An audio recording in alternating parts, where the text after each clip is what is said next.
Hello learners, आज हम जो टॉपिक पढ़ने वाले हैं वो है गॉस थ्योरम यानी गॉस की प्रमेय। तो गॉस थ्योरम बहुत ही इंपॉर्टेंट है, बोर्ड के पॉइंट ऑफ व्यू से इससे रिलेटेड बहुत सारे क्वेश्चंस वहां पूछे जाते हैं। तो आइए स्टार्ट करते हैं आज का टॉपिक गॉस थ्योरम। देखिए, गॉस थ्योरम क्या है। मान लीजिए ये क्लोज्ड सरफेस है, इसके अंदर चार्ज है प्लस क्यू। अब एक छोटा सा हम सरफेस एरिया ले लेते हैं, ये बहुत छोटा है, इसको मान लेते हैं ds। तो इसमें भी इलेक्ट्रिक फील्ड बनेगा, वो बाहर की तरफ होगा इसका डायरेक्शन, क्योंकि अंदर क्या है हमारा पॉजिटिव चार्ज है, तो उससे जो निकलने वाली जो इलेक्ट्रिक फील्ड की लाइंस होंगी, जो उसका डायरेक्शन होगा वो बाहर की तरफ होगा। तो ये इलेक्ट्रिक फील्ड का डायरेक्शन है। इसी तरह हम यहाँ भी ले सकते हैं ds, यहाँ भी ले सकते हैं, यहाँ भी ले सकते हैं। इस तरीके से इस पूरे सरफेस में हम क्या कर सकते हैं, छोटे छोटे ds ले सकते हैं, और इन सभी ds में इलेक्ट्रिक फ्लक्स बनेगा, विद्युत फ्लक्स बनेगा। तो अगर हम उन सभी विद्युत फ्लक्स को जो इस ds में बन रहे हैं, उन सभी को अगर हम टोटल कर ले तो, और उसको मान ले कि वो फाई है, तो गॉस थ्योरम कहता है कि जो टोटल इलेक्ट्रिक फ्लक्स बनेगा, जो हमारा संपूर्ण विद्युत फ्लक्स बनेगा, वो होगा 1/ε0 टाइम्स किसके, उस चार्ज के जो इस क्लोज्ड सरफेस के अंदर है। यही हमारा गॉस का थ्योरम है। तो गॉस क्या कहता है, total electric flux through a close surface. Total electric flux through a close surface क्या हो गया हमारा, फाई हो गया, is equal to 1/ε0 times the magnitude of the charge enclosed. ये होगा किसके बराबर होगा टोटल इलेक्ट्रिक फ्लक्स, ये होगा 1/ε0 टाइम्स के उस चार्ज के जो इस क्लोज सरफेस के अंदर है। हिंदी में भी वही डेफिनेशन है कि एक बंद पृष्ठ से गुजरने वाले संपूर्ण विद्युत फ्लक्स उस पृष्ठ द्वारा परिबद्ध कुल आवेश का 1/ε0 गुना होता है। ये हमारा बंद पृष्ठ हो गया, इसके अंदर चार्ज हो गया, तो ये जो टोटल इलेक्ट्रिक फ्लक्स होगा, जो हमारा संपूर्ण विद्युत फ्लक्स होगा, ये बराबर होगा 1/ε0 टाइम्स के 1/ε0 गुना किसके, उस चार्ज के जो इस बंद पृष्ठ के अंदर है। जो हमारा गॉस का थ्योरम है। अभी जो गॉस का थ्योरम है, इसको दूसरी तरीके से भी लिखा जाता है। इसको दूसरी तरीके से कैसे लिखा जाता है, देखिए, अब इस छोटे से ds से जो फ्लक्स गुजरेगा वो भी बहुत छोटा होगा। मान लेते हैं वो क्या है हमारा d फाई है।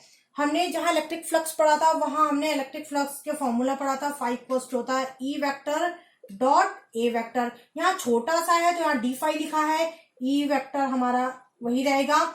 जो A हमारा यहाँ हमने छोटा सा हमने पोर्शन लिया है, सरफेस एरिया लिया है, वो है ds, तो A की जगह हो जाएगा ds वेक्टर। ठीक है, ये तो एक था छोटे से सरफेस एरिया के लिए इलेक्ट्रिक फ्लक्स। अब हमें पूरे अगर एरिया के लिए इलेक्ट्रिक फ्लक्स निकालना हो तो हम क्या करेंगे, इसको समाकलन कर देंगे, इसको इंटीग्रेट कर देंगे। तो जो टोटल इलेक्ट्रिक फ्लक्स मिलेगा वो क्या मिलेगा, इस पूरे को समाकलन करेंगे E डॉट ds, और ये गोला जो होगा इसका मतलब है कि जो सरफेस है हमारा क्लोज्ड है, हमारा बंद पृष्ठ है, ये सर्कल इस चीज को डिनोट करेगा। तो जो गॉस का थ्योरम है, इसको इस तरीके से भी लिखा जाता है और इसको इस तरीके से भी लिखा जाता है। आप इसको फाइनल लिख सकते हैं, phi equals to close surface integral E vector dot ds vector is equals to Q/ε0। देखिए, ε0 का मतलब क्या हुआ कि जो हमने ये जो जिस मीडियम में रखा है ये एक फ्री स्पेस है। ठीक है, इसका मतलब ये हुआ ये फ्री स्पेस है, तो ये गॉस की प्रमेय हो गया, गॉस का थ्योरम हो गया। अब एग्जाम में पूछा जाता है कि गॉस की जो प्रमेय है, गॉस थ्योरम है, उसको प्रूव भी करके दिखाइए। तो आइए हम देखते हैं, आइए हम सिद्ध करते हैं कि फाई इक्वल्स टू Q/ε0 कैसे होगा।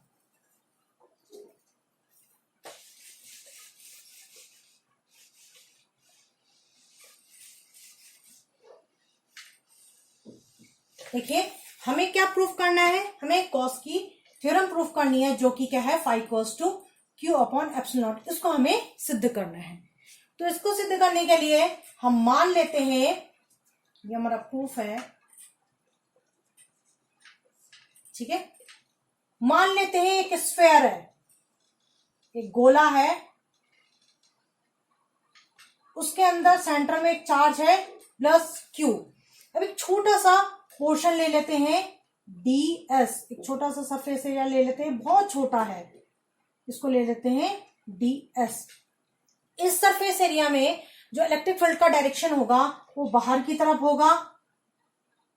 क्यों होगा? क्योंकि अंदर पॉजिटिव चार्ज है, जो पॉजिटिव चार्ज से निकलने वाले इलेक्ट्रिक फील्ड लाइंस होगी उसका डायरेक्शन बाहर की तरफ होता है, तो ये बाहर की तरफ निकलता हुआ होगा, तो इलेक्ट्रिक फील्ड का डायरेक्शन जो होगा बाहर की तरफ होगा।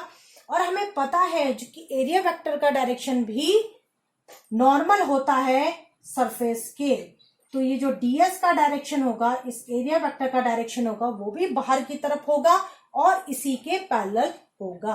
देखिए मैंने आपको जहां इलेक्ट्रिक फ्लक्स पढ़ाया था वहां मैंने आपको बताया था कि जो क्लोज सरफेस होते हैं, जो बंद पृष्ठ होते हैं, उनका जो एरिया वेक्टर का डायरेक्शन होता है वो अंदर की तरफ नहीं लिया जाता, सिर्फ बाहर की तरफ लिया जाता है, और वो भी नॉर्मल। तो इसलिए जो एरिया वेक्टर का डायरेक्शन लेंगे वो बाहर की तरफ लेंगे और वो इस सरफेस एरिया के नॉर्मल होगा, यानी कि इलेक्ट्रिक फील्ड के पैरेलल होगा।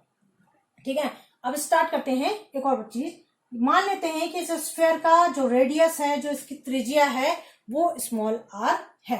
अब देखिए इस छोटे से ds से जो कनेक्टेड, जो इससे गुजरने वाला फ्लक्स होगा वो भी बहुत छोटा होगा, वो होगा d फाई। तो ये फॉर्मूला हो जाएगा, अभी मैंने आपको बताया था गॉस की थ्योरम में, तो ये हो जाएगा E vector dot ds vector. ठीक है, अब ये तो एक इतने छोटे से सरफेस एरिया से गुजरने वाला फ्लक्स है।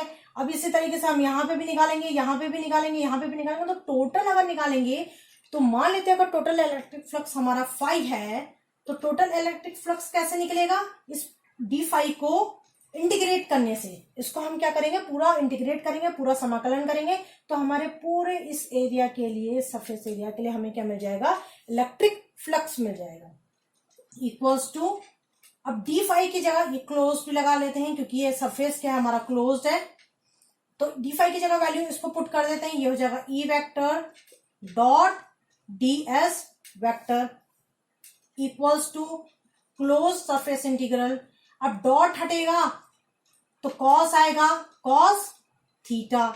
अब देखिए E भी उसी डायरेक्शन में है, ds भी उसी डायरेक्शन में है, दोनों सेम डायरेक्शन में है, तो उनके बीच का जो एंगल होगा, ये जो थीटा होगा, ये 0 होगा।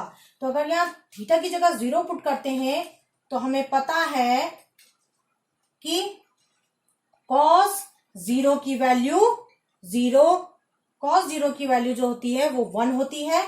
तो यहां आप लिख सकते हैं cos 0 इक्वल्स टू 1। तो ये हो जाएगा, फाई की वैल्यू हमें मिल जाएगी closed surface integral E into ds।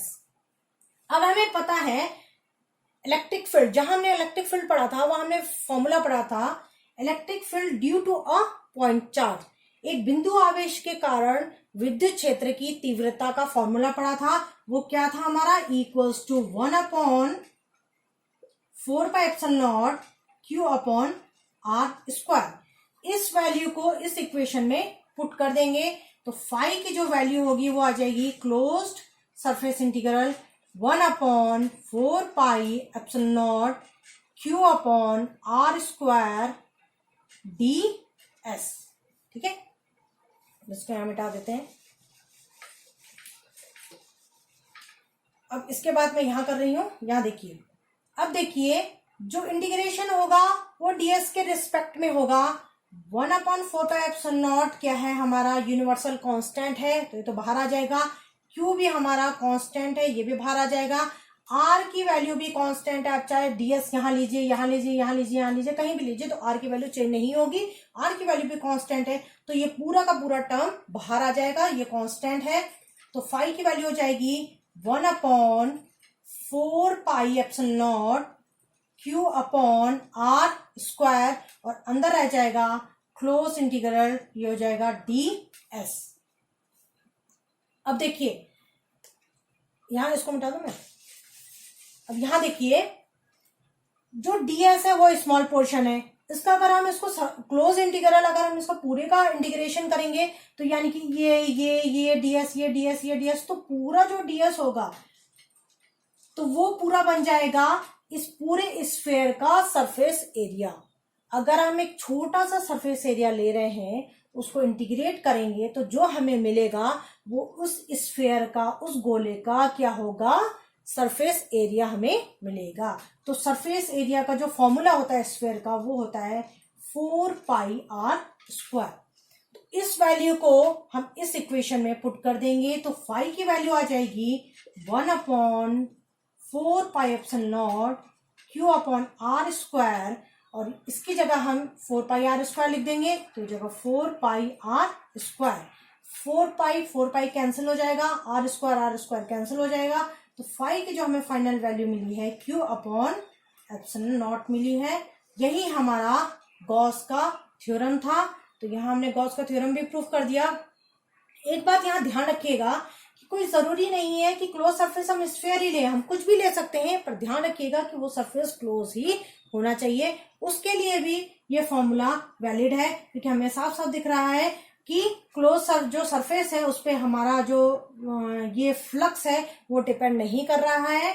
तो आप अगर स्फीयर की जगह कोई और आर्बिट्री कोई भी अगर आप शेप लेना चाहते हो, तो कोई भी सरफेस लेना चाहते हो, लेकिन वो क्लोज होना चाहिए, तो उसके लिए भी यही गॉस का थ्योरम होगा। तो गॉस का थ्योरम क्लोज सरफेस के लिए वैलिड होता है, और यहाँ हमने उसको प्रूफ कर दिया। हमने आज पढ़ा गॉस का थ्योरम, गॉस की प्रमेय, और उसको हमने सिद्ध किया, उसको हमने आज प्रूफ किया।